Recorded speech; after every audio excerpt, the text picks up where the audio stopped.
Every model isn't for everyone.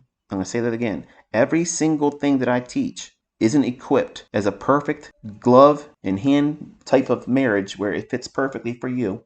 It's not for everyone. So it's a wrestling match for you to decide how you're going to use the information.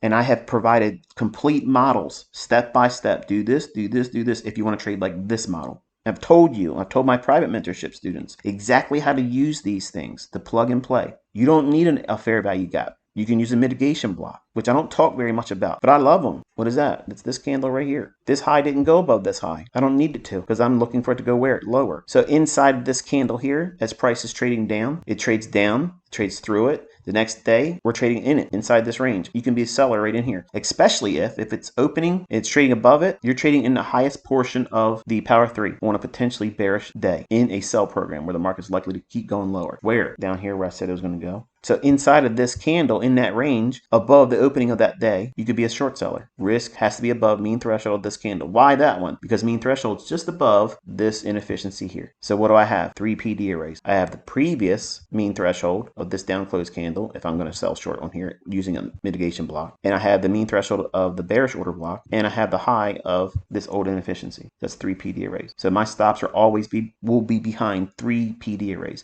Because if 3 PD arrays fail, next thing's my ass. And I don't want to be in a trade that has 3 things that I would suggest is helpful for the trade to be there. If 3 of them are nixed, that means they're trading through it. That means me as the operator, me, the technician, the mechanic, the person behind the decision of pressing a button, getting into a trade. That means I have done it wrong. It doesn't mean my system or methodology or my logic is flawed. It means that I have made the error. There's nothing to wrestle with. There's nothing to argue about. There's no shame in it. It's absolutely time to get out or have a stop loss in its place, so that way there's nothing to worry about. It's an objective decision that's outside my control. It's going to do its job. I'm paying for that stop to pay me at that point to get out with a limited amount of loss or whatever profit it allows me to leave with. How is that for logic? You have to do the things I'm telling you to do, avoid the things I'm telling you to avoid. Focus on learning, allow yourself to journal, take these examples, go back through price action, and see if they don't repeat. And by doing that, what will happen is you'll grow in your understanding. Your stop losses that have to be wide in the beginning will start to narrow over time. You'll grow more comfortable with not expecting some wild spiky move. Oh my goodness, I'm in a trade. I just know it's going to move 80 pips against me because that would kill me. That would be the worst case scenario. And that's how you trade all the time. And if you take a loss, that's not being defeated. That's you using your insurance. That's it.